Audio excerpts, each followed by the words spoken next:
Recently, Mrs. Chambers' only son passed away. He died a hero, but it brought no comfort to a mother's heart immersed in grief. Mrs. Chambers was walking to her son's grave and kept asking herself the same question.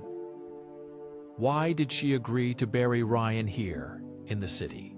It would have been better to lay him to rest in his hometown, near his father's grave, where she herself would someday rest as well. Time was not on her side.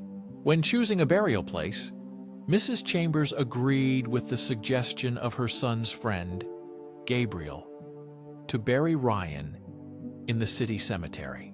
Ryan's family lived here. His wife, although they had no children, was a beautiful and intelligent woman from a wealthy family. Mrs. Chambers believed that her son and wife were soulmates. Only at the funeral did she realize how wrong she was. Indifferent at her husband's funeral, she did not shed a single tear. If not for her gloomy appearance, one might doubt she was a widow. Chelsea seemed almost bored. The ceremony was just a formality and an inconvenience for her. She did not say goodbye to her husband and did not stay for the memorial. Chelsea's parents were also not present. Ryan died heroically in an explosion at the auto repair shop, being the first to rush to save the trapped workers. He saved everyone, including 3 employees and himself, but after inhaling toxic gases, he died in the hospital. Ryan was a true hero. He earned this title back in childhood. Mrs. Chambers slowly walked along the path, remembering how her son always came to help others. Even as a boy, Ryan was kind and responsive, helping neighbors by repairing cars or doing minor repairs in houses. Ryan's parents always supported him, saying, "Doing good is the right way. It will always come back to you." They assumed he would become a doctor or an engineer, but Ryan chose a different profession. Ryan, a mechanic, was taking a course at the local college while gaining practical experience as an apprentice in a nearby garage. It was a respectable profession. His parents accepted his choice with contentment. Ryan was their late blessing, born when Mrs. Chambers was over 40. A genuine miracle in their family. During Ryan's first year at college, his father suddenly passed away. His heart simply stopped. The loss shocked the family deeply. Mrs. Chambers thought she might succumb to grief, but the thought of her son kept her strong and determined to move forward.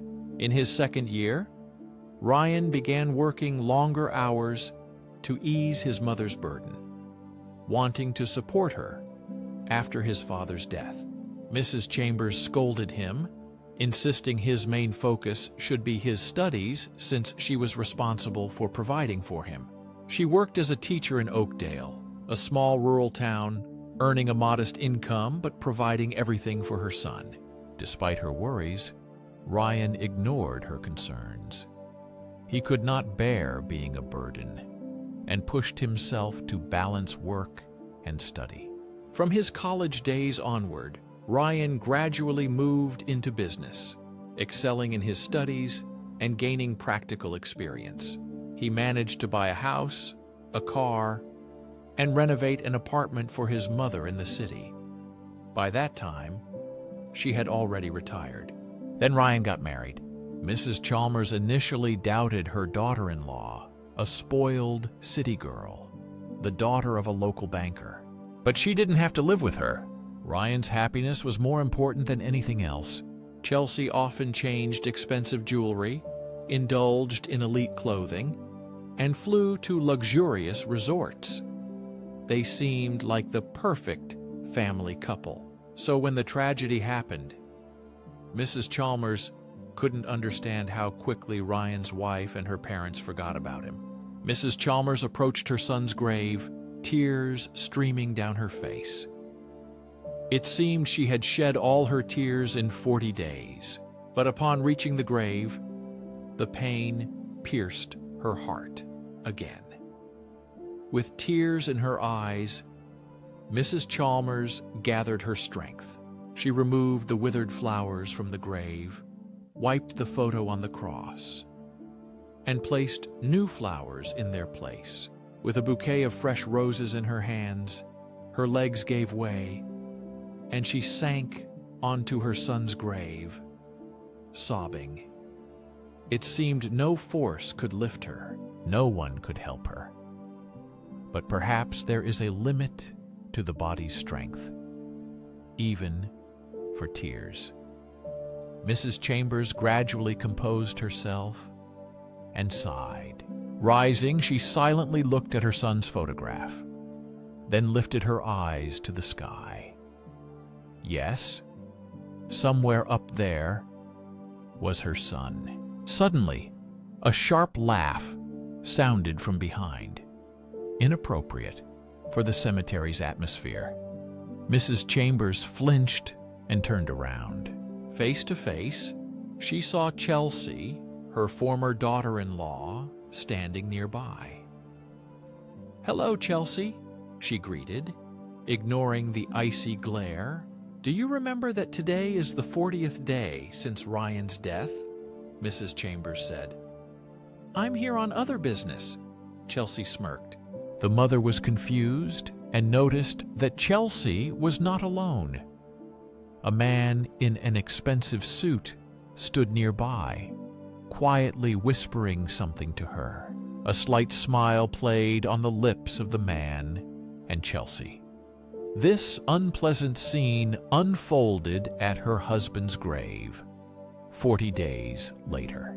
"Having buried the dear one, let's go," Chelsea's friend interrupted. "I'll just lay flowers on my grandmother's grave. Today is the anniversary," she said. "Yes, dear," Chelsea replied, and they passed by Ryan's grave. Mrs. Chambers stood there, overwhelmed with disgust. Chelsea was already with another man, and the lover's grandmother meant more than her own husband. "Is that his mother?" Chelsea's friend's voice reached Mrs. Chambers. "Yes, a simple woman, just like her son," Chelsea replied with contempt. "And the child? Have you decided what to do with him?" the man asked. "Yes, it's all decided. I don't need a child from a loser," Chelsea answered coldly. Mrs. Chambers ignored their conversation as if she wasn't there. But upon hearing the word child, the old woman stirred and hurried after her former daughter-in-law. Mrs. Chambers grabbed her by the hand. "Chelsea, are you pregnant? Don't sin. This is the only legacy of my grandson Ryan," she said anxiously, studying her daughter-in-law's face. Chelsea's face twisted with anger. She sharply pulled her hand away and said, "What child? Are you crazy? But you just mentioned it." Mrs. Chambers began in confusion. "Listen to my advice. Don't believe strangers' words," Chelsea interrupted her, walking away. Mrs. Chambers was left alone, full of anxiety and confusion. Chelsea glanced sharply for a moment. Something resembling guilt flickered across her face but immediately disappeared. "Ignorant countrywoman," she said coldly. "Do you really believe I gave birth to a child by your worthless son? Why would I do that? He not only died, but his business went bankrupt." "How did his business collapse? Everything seemed successful," Mrs. Chambers dared to ask anxiously. "It looked that way, but only for a time," Chelsea replied. "Lately, he was mired in huge debts, that's all. Leave me alone." Squeezing her interlocutor's hand, Chelsea walked down the path. Mrs. Chambers returned to her son's grave, knelt down, whispering, "Is it true, my son?" The grieving mother gazed into the clear blue sky. Under such a sky, it seemed there was no evil, pain, loss, or deceit. But reality told a different story. Mrs. Chambers sat as if for an eternity, with an empty mind and a dull pain in her heart. She did not notice Chelsea and her companion passing by. She was completely ignored by her former daughter-in-law. Mrs. Chambers did not hear the birds singing or the distant noise of the city. She was consumed by thoughts and grief, utterly absorbed. She was completely immersed in her grief, noticing nothing around her, as if the world had disappeared for her forever. Her grief was great, and although her son had achieved much, in the end, only his mother would remember him. Unfortunately, Ryan left no mark on Earth. Mrs. Chambers did not know how long she had been there until her phone vibrated in her pocket, bringing her back to reality. It was Gabriel, Ryan's friend, someone who still remembered her son. She answered the call. "Hello, Mrs. Chambers. Are you at the cemetery?" Gabriel asked. "Yes, I am here," she confirmed. "Will you wait for me? I just finished work." "We can go to a cafe and talk about Ryan." "Very well," she agreed. And an hour later, they were sitting in a cozy cafe. The food on Mrs. Chambers' plate remained untouched. Her chest tightened with anger at Chelsea. How could she speak about her son like that? Which child was she talking about? Mrs. Chambers thought. She told Gabriel about her meeting with Chelsea, and he listened attentively. Then Gabriel sighed and told the whole truth. Yes, Ryan had been having problems at work in recent months. Suppliers were delivering them poor quality parts, and then a serious defect occurred in a previously repaired car that the owner was using. The investigations continued. Ryan was at his wit's end.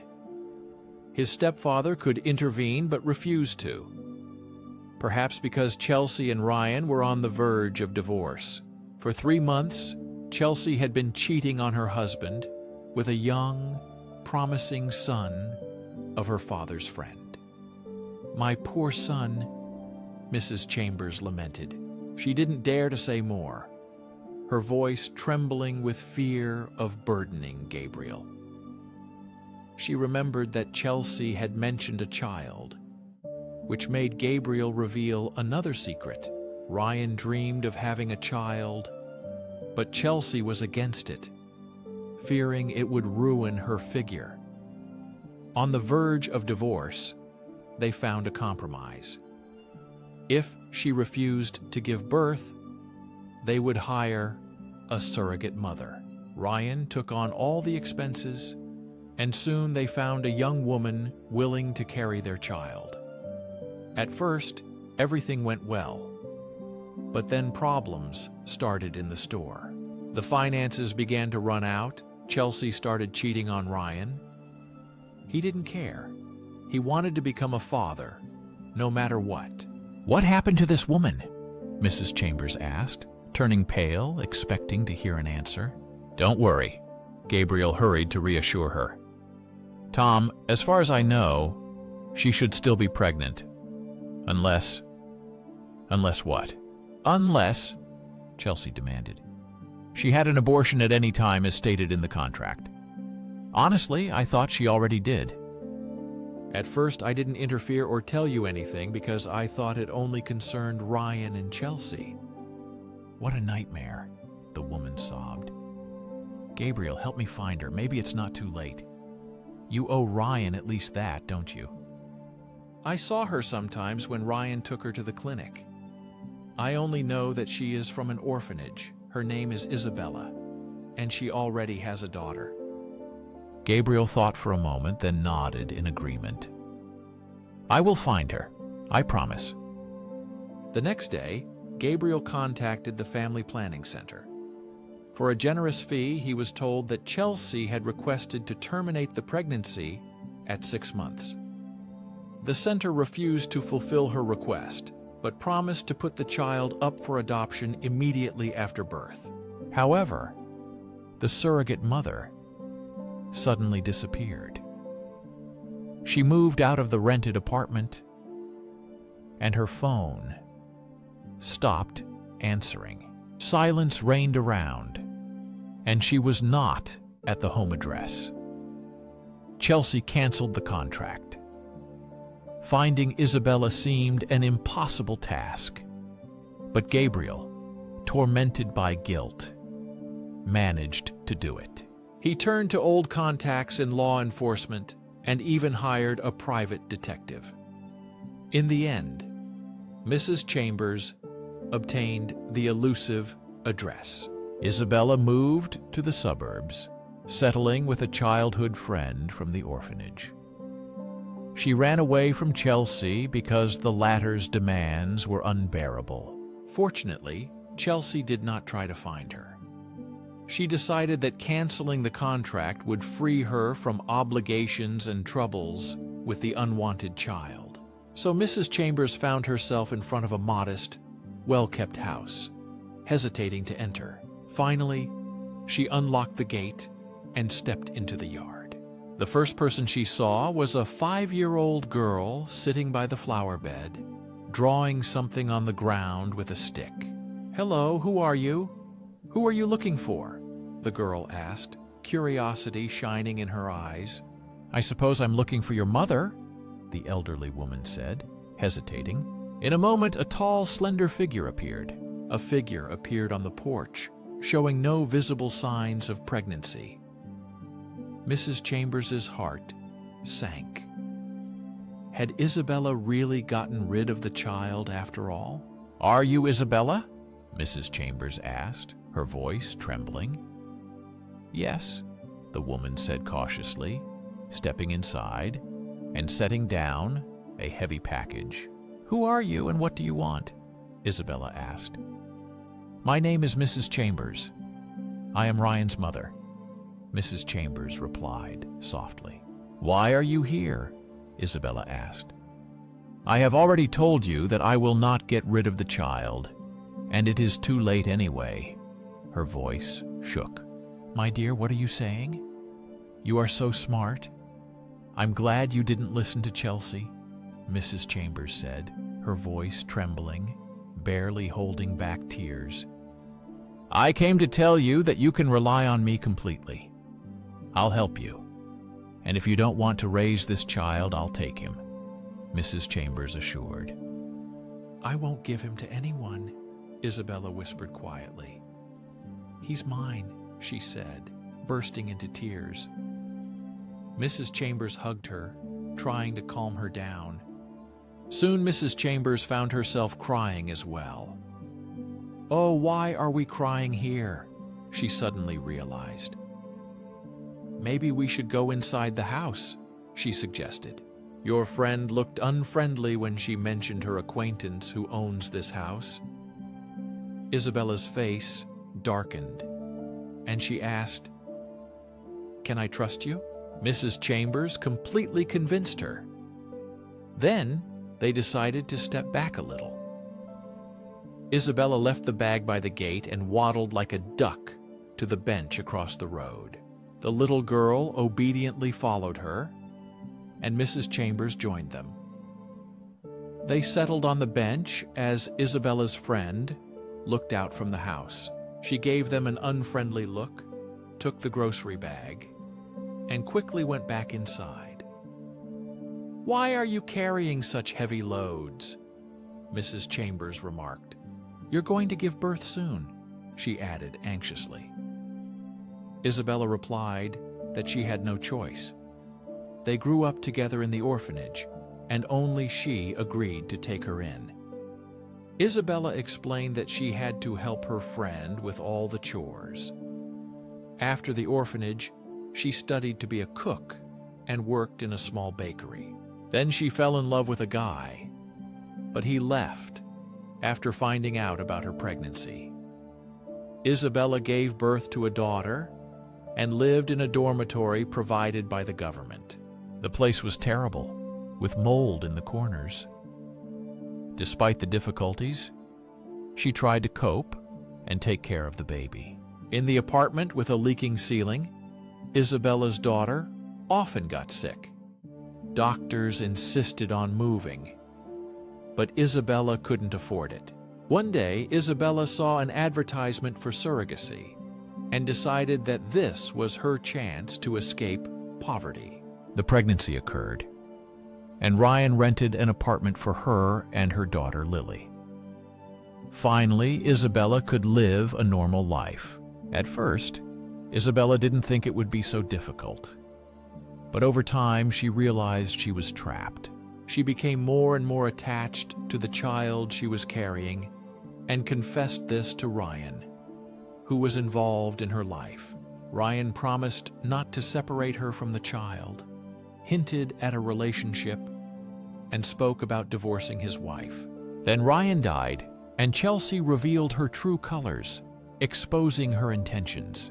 Isabella accidentally overheard a conversation between Chelsea and the doctor about terminating the pregnancy or sending the child to an orphanage. Isabella ran away from the clinic, fearing for the child's safety, and encountered Vivian, who offered her housing in exchange for work. Vivian's help turned out to be a trap, and Isabella felt trapped once again. Mrs. Chambers listened attentively, her heart breaking for Isabella and her daughter, who looked at her with frightened eyes. "Girls, why don't you come with me?" Mrs. Chambers suddenly suggested. "I have a nice house and garden. The children will be happy." "Are you serious?" Isabella whispered, confused. "I am nothing to you, and neither is my daughter. How can you say that?" Mrs. Chambers smiled. "You are the mother of my grandson or granddaughter, which means you are family. Lily will be my granddaughter." That same day, Isabella, Lily, and Mrs. Chambers left for Oakwood. Soon, Isabella's child was born at the regional hospital. A healthy boy named Leo was born. The family settled into their new life together, full of hope and warmth. One evening, Mrs. Chambers looked at her grandson sleeping in his crib and quietly said, "We were right, Ryan. Good always comes back, though not as we imagined. But it comes back. A sad lesson, but a lesson I will carry for life." Along with this remains the eternal memory of her son and the lesson that forever changed her heart.